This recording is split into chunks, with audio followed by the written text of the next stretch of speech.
Think big. Dozens of state agencies with thousands of items. Desks, tables, chairs, file cabinets, antiques, and more. Sometimes the items get tucked away for years. So you want to move this over there on that side also? Other times, agencies are on the move, like the Department of Commerce, and are looking for a storage facility of sorts. That's just what this warehouse is for. 23 state agencies store their inventory in this 54,000 square foot warehouse. There's everything here, from records to office furniture to equipment. Think of it like a storage unit.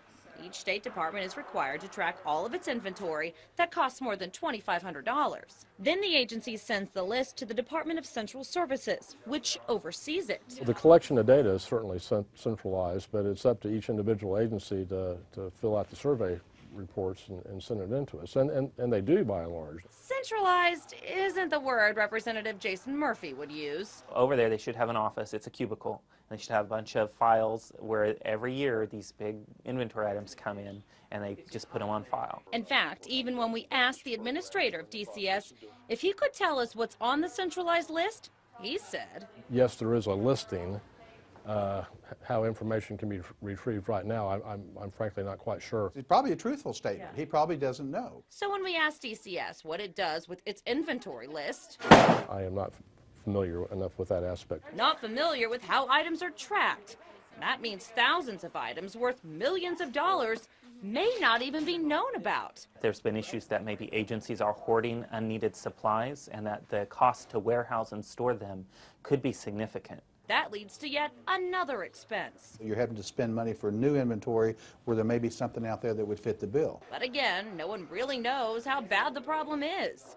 Equally concerning for the state auditor is who's collecting the list of inventory. It's kind of the fox watching the hen house. Each department is tracking its own inventory. And Representative Murphy says that leads itself to corruption. I think it's happened in the past, and I think that it's potentially been a really big problem. But Murphy says there's no way to know for sure how much, if any, corruption has already occurred if you don't know what you have in the first place. Our hope has been that as the state's enterprise software advances, that it will be able to start tracking all new purchased items. And so at least for items that are bought going forward, we'll be able to inventory and keep track of them. Tracking the new items is a start.